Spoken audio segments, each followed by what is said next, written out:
Hi, I'm Dr. Omid Naeem, and I'm an integrative child and adolescent psychiatrist from LaMeda Project. I'm here today to talk to you about trauma and how to heal through connection and storytelling. We need to go beyond symptom management through medications and behavior management and really understand what's happening through a whole person approach. While these approaches do have benefits, they get in the way of the real possibility of healing. It is time to take a new approach, to take a whole person approach. Whole person approach means looking at the person as a whole and to see their past and their present and to make sense of the symptoms that we're seeing and the behaviors that we're seeing through that lens. Seeing the whole person in order to support their innate capacity to heal. We can heal from trauma when we take a whole person approach, which means looking at how we care for our physical bodies, the foods we eat, the relationships we have, the community we keep, as well as the stories and the values that govern our lives affect how we cope with trauma and how we can heal. So what is trauma? Let's start with stress. Stress is something we need. We need stress to grow. The stress response system is our body's capacity to respond to any kind of challenge and our ability to cope. The stress response is made up of the fight or flight system as well as hormones like adrenaline and cortisol. Together, these activate the body's ability to respond to stress and take on the challenge well, with resilience. So when stress is moderate, predictable, and controlled, it challenges us in a healthy way. It builds greater tolerance and flexibility in our bodies, in our minds, in our emotions, so that we can cope even better in the future with greater resilience. However, when stress is toxic, it can cause an injury or a fracture in our nervous system. Toxic stress is any stress that is uncontrolled, unpredictable, severe in its impact on us. And when that happens, like a broken bone, we can have a fracture or an injury. And like a broken bone, if we do not support ourselves to heal, future stress that may not have caused an injury can make even more damage in us.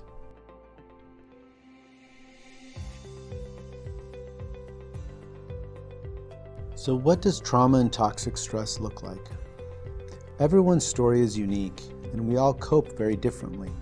However, it is still the same basic story. Depending on when the trauma happens, it affects our nervous system differently. In the first 3 years of life, it's called early childhood trauma. Why? Is because there is a unique time of brain development that when toxic stress and trauma occur, it alters the actual development of the brain, leading to a lifelong pattern of overactivation and sensitization. And as a consequence, we remain stuck in that dysregulated state of overactivation lifelong until we experience the kind of stressful environment that we were designed for. Predictable, controlled, moderate levels of stress in our environment that help us heal.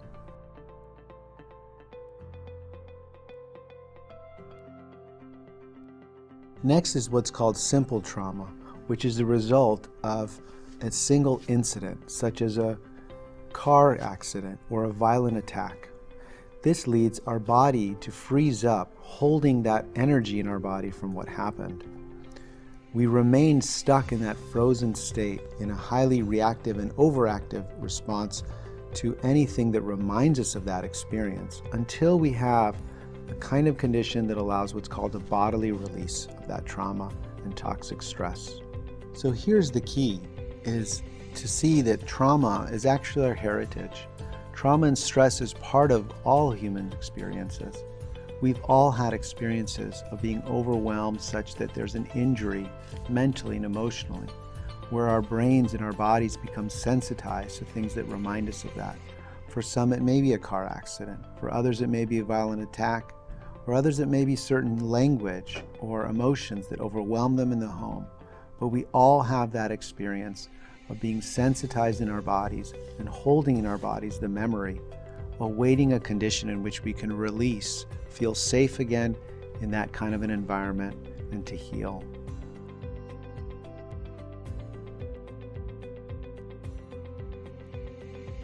So now let's look at the evidence behind how trauma and stress affect our body and our nervous system and our lifelong health.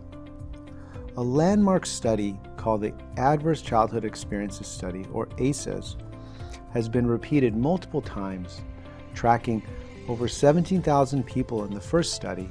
It looked at what were the effects of high levels of early adversity in children's lives and tracked those children into adulthood looking for incidents of chronic health conditions, mental health conditions such as depression, anxiety, as well as physical health conditions like cardiovascular disease, substance abuse, addiction, and also suicide. So what ACEs tells us is that adversity, toxic stress, and trauma lead to the lifelong chronic health conditions that are most ailing our society. What we also need to glean from it is that we have the ability to heal. Like we said earlier, trauma and toxic stress affect the body like a physical injury or a broken bone, and we have the innate capacity to heal under proper conditions. When we understand that, we can go beyond symptom management, behavior control. We can start to see the whole person, to see how their past is affecting their present, and help them build a vision for the future through a trauma-informed lens. And that trauma-informed lens again means we know that the past is affecting our present. We know that we carry it in our bodies. We know that we express it in our symptoms and our behaviors. But controlling those symptoms, behaviors, actually can interfere with the real possibility of healing.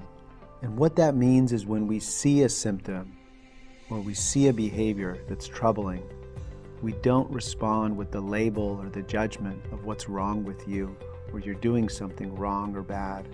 It means we understand that it's telling us something that happened to you, that your symptom and behavior is telling a story. Does not mean that we don't expect responsibility for that behavior, that we're not talking about accountability anymore. What it does mean, though, is that we're looking at what's really underlying it and helping people address that root cause. Going beyond the Band-Aid and momentary fix, we give that person a chance to address what's really causing their problems and giving them an opportunity to recover with greater resilience, purpose, and meaning in their lives.